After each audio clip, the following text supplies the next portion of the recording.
میں بہک سکوں یہ مجال کیا، میرا رہنما کوئی اور ہے۔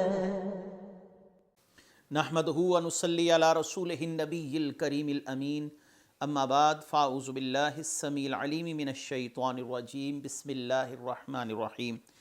قال اللہ تبارک و تعالی فی القرآن الحکیم، ان اللہ و ملائکتہ یصلون علی النبی یا ایہا الذین آمنوا صلوا علیہ وسلموا تسلیما۔ الصلاۃ والسلام علیک یا رسول اللہ وعلی آلک و اصحابک یا نبی اللہ۔ اللہ تعالیٰ کی بے حد و حساب حمد و ثنا جان عالم حضرت محمد مصطفیٰ صلی اللہ علیہ وسلم اور آپ کے جمیع آل و اصحاب کی بارگاہ ناز میں درود و سلام کے نذرانوں کے بعد قابل صد تکریم و تعظیم میرے دینی اور یقینی دوستو، بزرگ اور بھائیوں،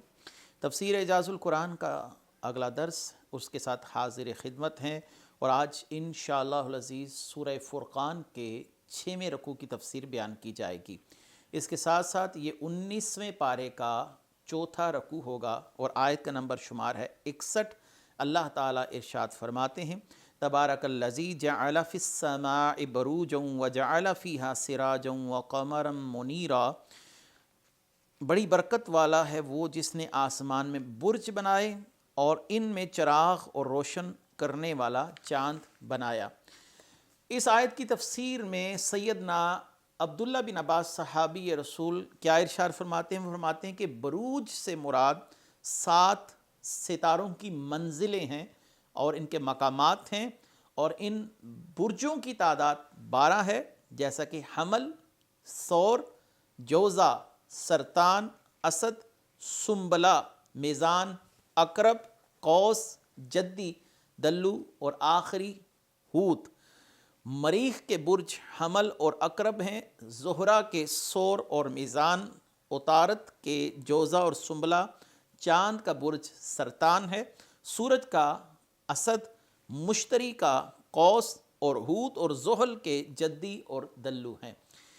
یہ تفصیل غالباً ہم پہلے بھی ایک درس میں بیان کر چکے ہیں، میں اس پر زیادہ گفتگو نہیں کرتا۔ اگلی آیت کی طرف چلتے ہیں۔ وَهُوَ الَّذِي جَعَلَ اللَّيْلَ وَالنَّهَارَ خِلْفَةً لِمَنْ أَرَادَ أَنْ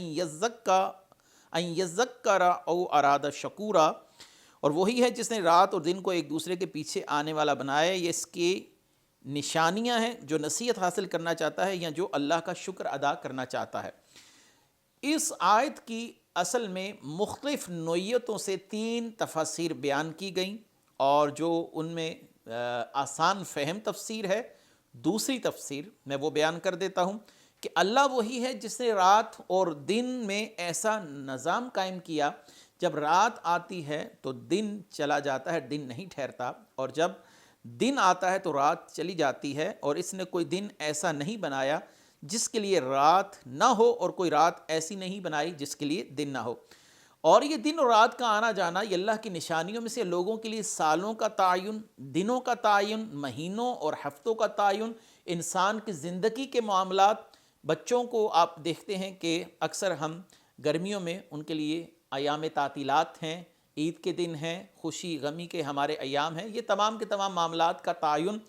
یہ دن اور رات کے ساتھ ہے۔ لوگوں کے لین دین کا تعین یہ بھی دن اور رات کے ساتھ ہے۔ ایک دن گزر جائے، پھر دوسرا دن گزر جائے، اور ایسے گزرتے گزرتے 30 دن سے ہم ایک مہینہ مراد لیتے ہیں۔ بہت سے معاملات کی لین دین وہ ایک مہینے پر موقوف ہے، بہت سے معاملات کی لین دین کا تعلق ایک سال کے ساتھ اس کے ساتھ مشروط ہوا کرتا ہے۔ تو یہ انسان کے لیے اللہ تعالیٰ نے ایک بڑی نشانی رکھی ہے، دن اور رات کا آنا جانا، اور انسان کے تمام معاملات اس دن کے آنے اور جانے پر موقوف ہیں۔ آگے ارشاد فرمایا لمن اراد ان یذکر او اراد شکورا، اس شخص کے لیے جو نصیحت حاصل کرنا چاہے، یعنی رات اور دن کی تبدیلیاں دیکھ کر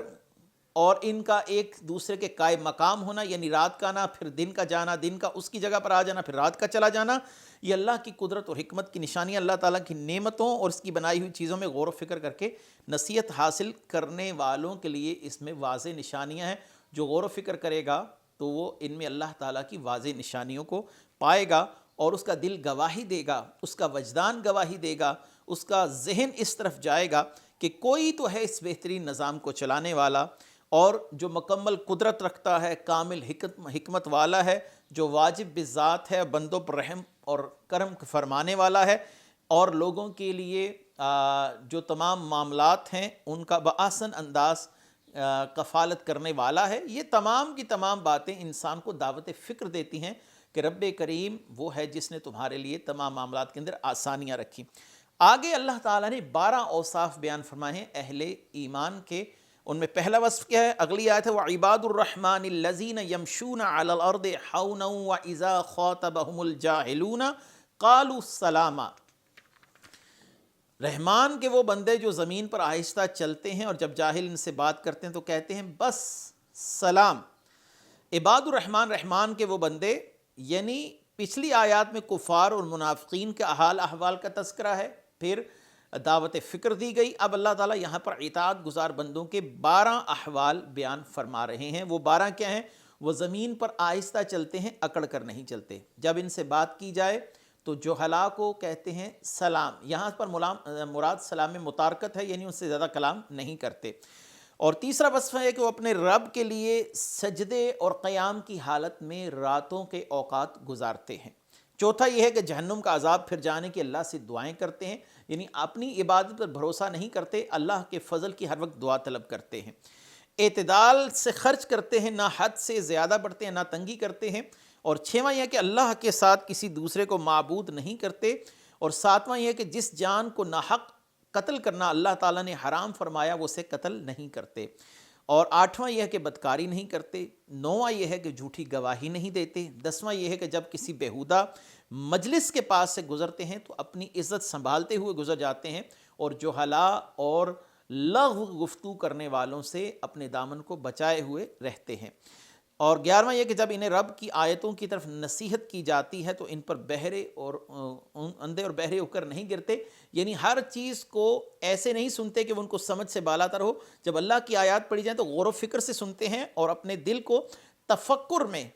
لے جاتے ہیں، اور غور و فکر کر کر اللہ تعالیٰ کی نشانیوں سے اللہ تعالیٰ کی قدرت پر آگاہی حاصل کرتے ہیں۔ اور 12واں یہ کہ وہ یوں دعا کرتے ہیں کہ اللہ ہماری بیویوں اور ہماری اولاد میں ہماری آنکھوں کی ٹھنڈک رکھ، ہمیں پرہیزگاروں کا پیشوا بنا۔ یہ 12 اوصاف جو اگلی آیات میں آ رہے ہیں میں نے اختصار سے بیان کر دیے۔ اب اس آیت کی جو تفسیر ہے، الذین یمشون علی الارض حونا، جو زمین پر آہستہ آہستہ چلتے ہیں۔ کامل ایمان والوں کا اپنے نفس کے ساتھ معاملہ یہ ہوتا ہے کہ وہ لوگ اطمینان اور وقار کے ساتھ عاجزانہ شان سے زمین پر چلتے ہیں،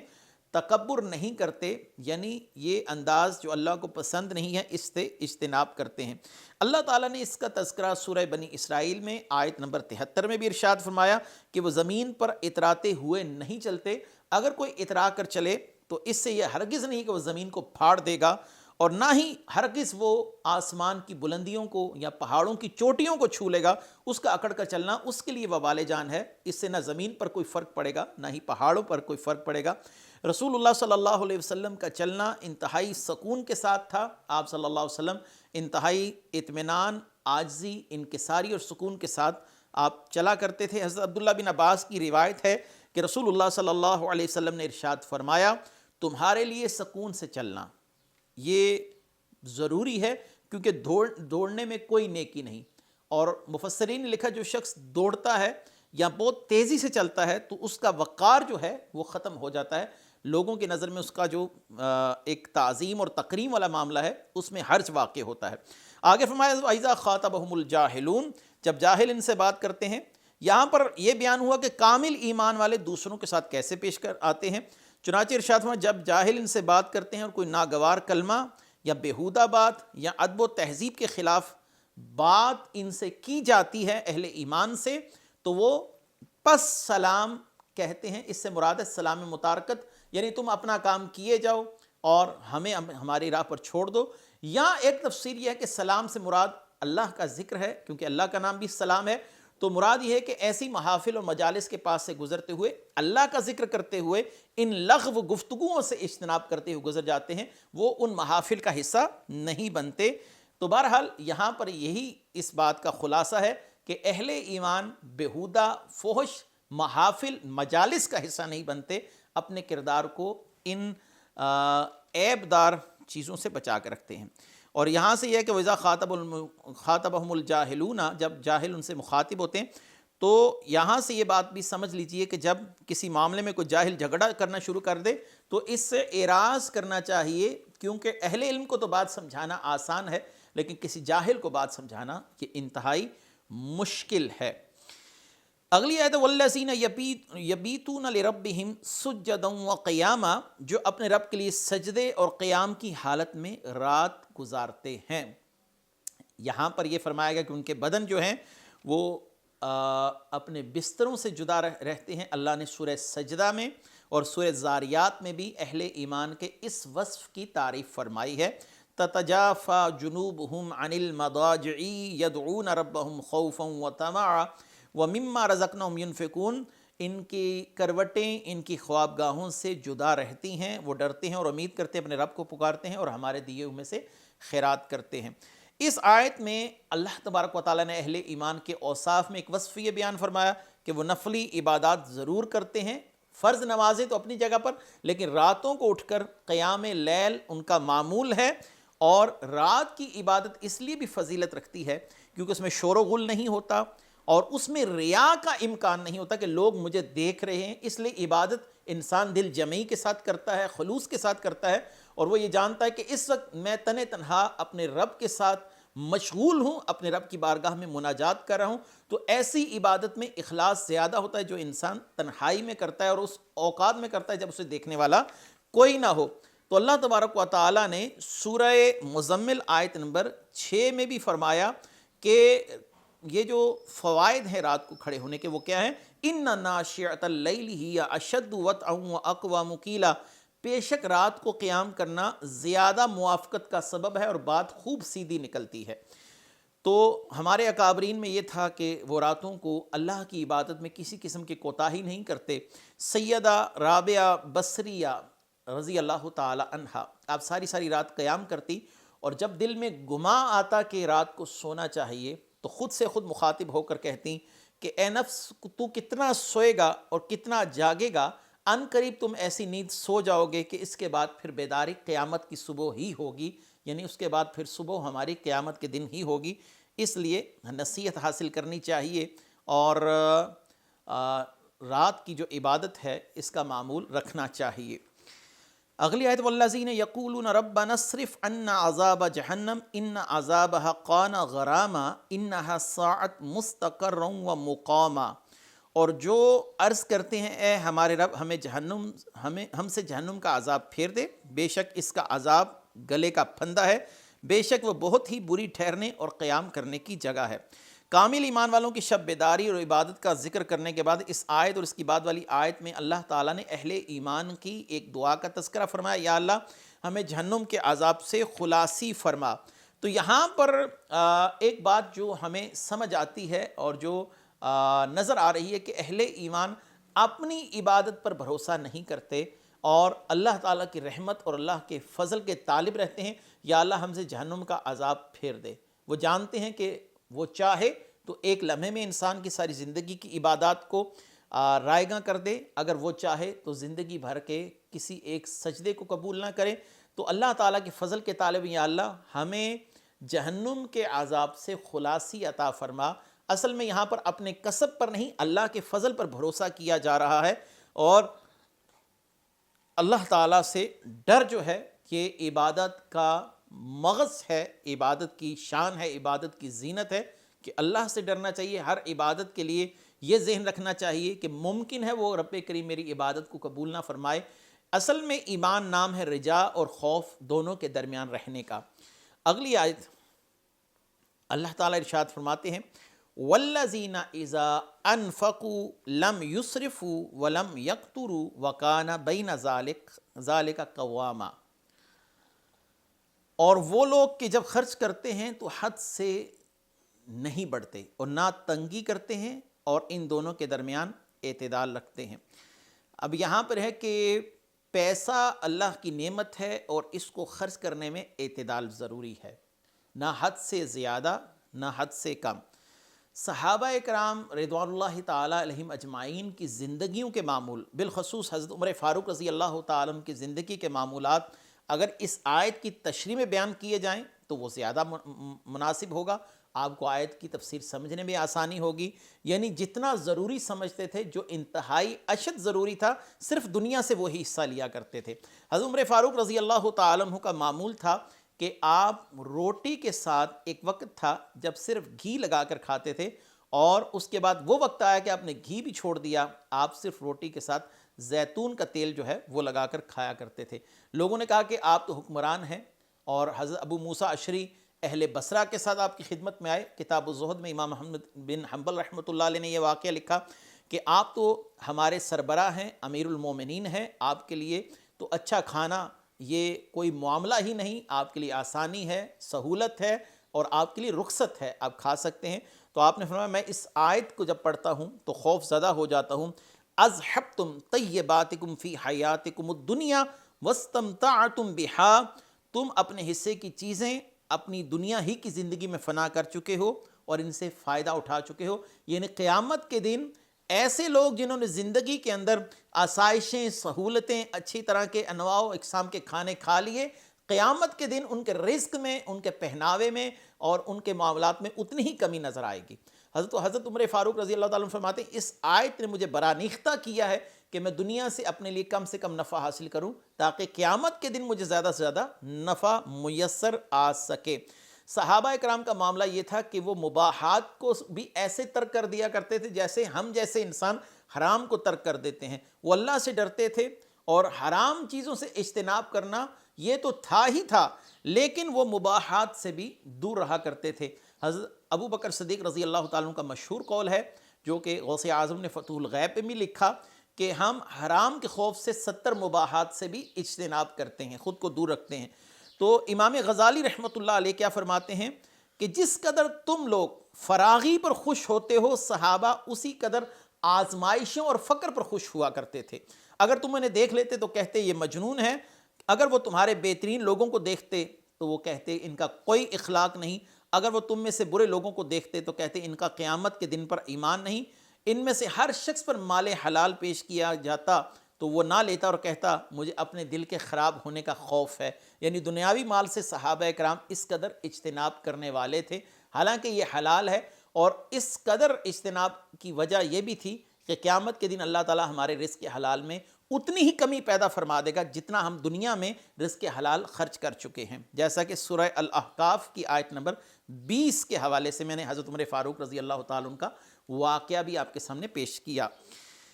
اگلی آیت والذین لا یدعون مع اللہ الہا آخر ولا یقتلون النفس التی حرم اللہ الا بالحق ولا یزنون ومن یفعل ذالک یلقى اثاما، اور جو اللہ کے ساتھ کسی دوسرے معبود کی عبادت نہیں کرتے، اس جان کو ناحق قتل نہیں کرتے جسے اللہ نے حرام فرمایا ہے، اور بدکاری نہیں کرتے، اور یہ کام کرے گا جو وہ سزا پائے گا۔ یہاں پر ناحق قتل کرنا، بدکاری سے اجتناب کرنا، جھوٹی گواہی وغیرہ کے معاملات کے حوالے سے تنبیہ فرمائی جا رہی ہے۔ رسول اللہ صلی اللہ علیہ وسلم کی ایک حدیث مبارکہ، عبداللہ بن مسعود کہتے ہیں کہ رسول اللہ صلی اللہ علیہ وسلم سے سوال کیا گیا سب سے بڑا گناہ کون سا ہے؟ تو آقا کریم صلی اللہ علیہ وسلم نے فرمایا یہ کہ تو اللہ کے ساتھ کسی کو شریک نہ ٹھہرائے، حالانکہ اس نے تجھے پیدا کیا۔ میں نے عرض کیا پھر اس کے بعد کون سا گناہ بڑا ہے؟ تو ارشاد فرمایا یہ کہ تو اپنی اولاد کو اس لیے قتل کر ڈالے کہ وہ تیرے ساتھ کھائے گی۔ میں نے عرض کیا پھر کون سا بڑا گناہ ہے؟ تو آپ نے فرمایا یہ کہ تو اپنی پڑوسی کی عورت سے زنا کرے۔ اللہ تعالیٰ نے اپنے حبیب صلی اللہ علیہ وسلم کی تصدیق میں یہ آیت اتاری والذین لا یدعون مع اللہ الہا آخر، یہ جو میں نے آپ کے سامنے آیت پڑھی۔ تو یہاں پر رسول اللہ صلی اللہ علیہ وسلم جب کسی سے بیعت لیتے تو اسے ان 3 امور کی ضروری طور پر بیعت لی جاتی، یعنی شرک نہیں کرے گا، کسی کو ناحق قتل نہیں کرے گا، اور نہ زنا کرنے پر کسی کو برانختہ کرے گا، مجبور کرے گا۔ یہ تمام معاملات بڑے گناہوں میں سے ہیں جو اللہ کی ناراضگی کا سبب ہیں۔ اگلی آیت ہے یضاعف له العذاب یوم القیامت ویخلد فیہا محانا الا من تاب وآمن وعمل عملا صالحا فاولئک یبدل اللہ سیئاتہم حسنات وکان اللہ غفورا رحیما، اور اس کے لیے قیامت کے دن عذاب بڑھا دیا جائے گا اور ہمیشہ اس میں ذلت سے رہے گا، مگر جو توبہ کرے اور ایمان لائے اور اچھا کام کرے تو ایسوں کی برائیوں کو اللہ نیکیوں سے تبدیل فرما دے گا، اور اللہ بخشنے والا مہربان ہے۔ یضاعف بڑھا دے گا، یعنی جو شرک کے ساتھ ساتھ بدکاری کرے، قتل و غارت کرے یا کسی کو ناحق قتل کرے، جو بھی گناہ شرک کے ساتھ کرے گا تو اللہ اس کے عذاب کو دگنا کر دے گا۔ ایک شرک کا عذاب ہے، ایک دوسرے اس عمل کا عذاب ہے جو اس نے شرک کی حالت میں کیا، کسی کو قتل کیا، کسی سے جھوٹ بولا، جھوٹی گواہی دی، زناکاری وغیرہ کی۔ ہاں اللہ تعالیٰ نے فرمایا اگر کوئی شخص توبہ کرے، یعنی شرک سے توبہ کر لے، یعنی جو شخص شرک سے توبہ کر لے، ناحق قتل اور زنا اور دیگر کبائر سے توبہ کرے، تو اللہ تعالیٰ اس کے حبیب پر ایمان لائے اور توبہ کے بعد نیک عمل کرے تو ایسوں کی برائیاں جو ان سے پہلے صادر ہوئیں، توبہ کی حالت سے پہلے، اللہ تعالیٰ ان برائیوں کو نیکیوں میں تبدیل فرما دے گا۔ ایک تو یہ کہ وہ گناہ معاف ہو جائیں گے، گناہ معاف ہوئے، اور جو گناہ تھے اللہ تعالیٰ فرماتے ہیں یبدل اللہ سیئاتہم حسنات، ہم ان گناہوں کو نیکیوں میں کنورٹ کر دیں گے، تبدیل فرما دیں گے۔ وقان اللہ غفور الرحیم، یہ کتنا ہی بڑا اللہ کا فضل ہے، کتنا ہی بڑا کرم ہے۔ ایک صحیح مسلم کی روایت بھی کتاب الایمان میں موجود ہے کہ ایک شخص جو اللہ کی بارگاہ میں پیش کیا جائے گا، جس کے چھوٹے چھوٹے گناہ ہوں گے، صغیرہ گناہ، وہ پیش کیے جائیں گے اور اس سے کہا جائے گا کہ تو نے فلاں فلاں دن یہ کام کیا، وہ کہے گا بالکل میں نے یہ کام کیا، میں ان کاموں سے انکار کی سکت نہیں رکھتا، تو اللہ تعالیٰ فرمائیں گے کہ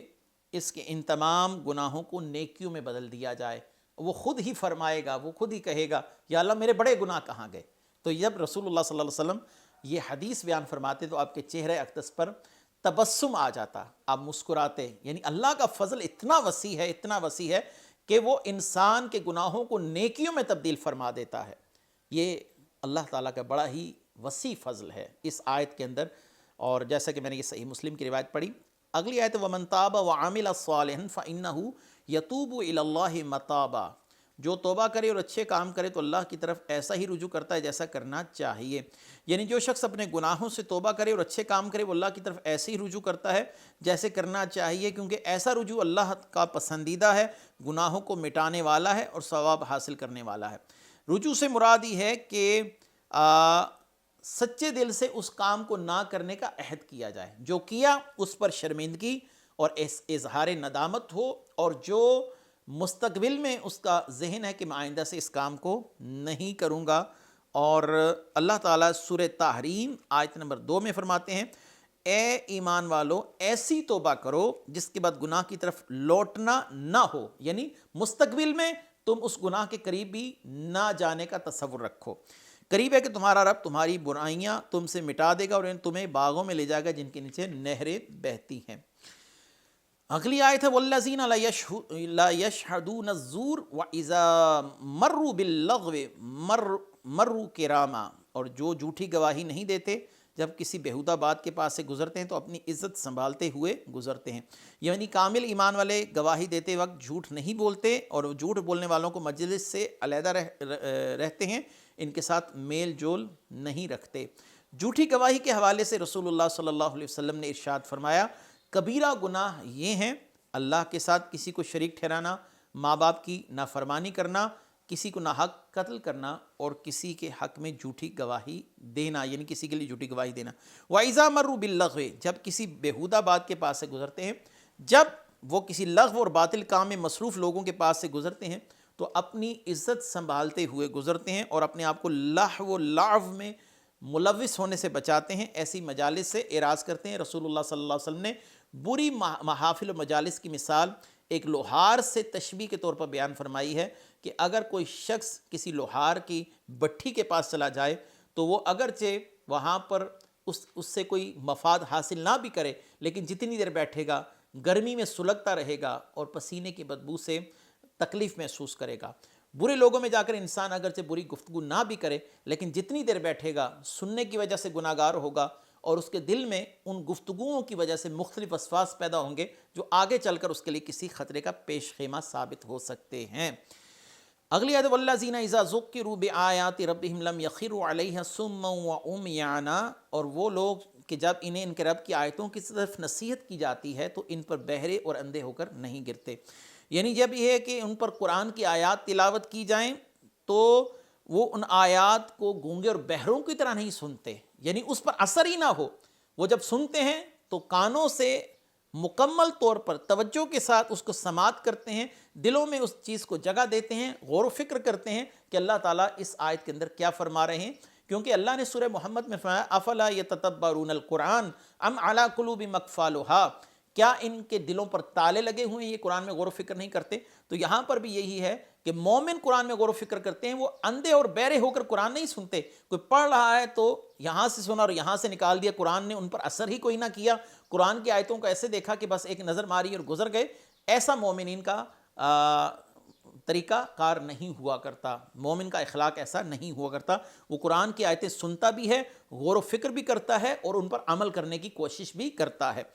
اگلی آیت والذین یقولون ربنا هب لنا من ازواجنا وذریاتنا قرۃ اعین واجعلنا للمتقین اماما، جو عرض کرتے ہیں ہمارے رب ہماری بیویوں اور ہماری اولاد سے ہماری آنکھوں کو ٹھنڈک عطا فرما، ہمیں پیشواؤں کا امام بنا، یعنی نیک بیوی کی طلب اور نیک اولاد کی طلب۔ رسول اللہ صلی اللہ علیہ وسلم نے فرمایا دنیا میں اگر کوئی بہترین متاع ہے تو نیک بیوی ہے، اور فرمایا کہ انسان کے تمام اعمال منقطع ہو جاتے ہیں لیکن نیک بچہ جو اپنے والد کے لیے دعا کرتا رہے، تو یہ دعا کرنی چاہیے۔ اگلی آیت اولئک یجزون الغرفۃ بما صبروا ویلقون فیہا تحیۃ وسلاما خالدین فیہا حسنات مستقرا ومقاما، انہیں ان کے صبر کے سبب جنت کا سب سے اونچا درجہ انعام میں دیا جائے گا، اور اس بلند درجے میں دعائے خیر اور سلام کے ساتھ ان کا استقبال کیا جائے گا، ہمیشہ اس میں رہیں گے، کیا ہی اچھے ٹھہرنے اور قیام کرنے کی جگہ ہے۔ ان کا استقبال اہل جنت کا یوں ہوگا کہ فرشتے دعائے خیر اور سلام کے ساتھ ان کی تعظیم کریں گے، یا یوں کہیں گے کہ اللہ تعالیٰ کی طرف سے تم پر سلام ہو، اور اس جنت میں ان کے بلند درجات ہیں، اور اللہ نے فرمایا کیا ہی اچھی ٹھہرنے کی جگہ ہے۔ آخری آیت ہے قُلْ مَا يَعْبَعُ بِكُمْ رَبِّي لَوْلَا دُعَاؤُكُمْ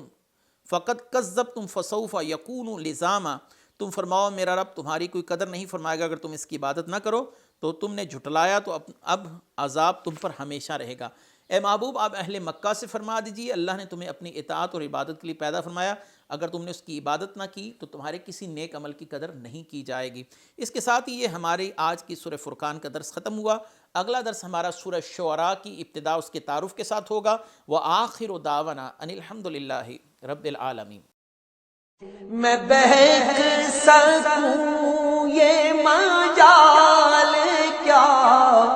میرا رہا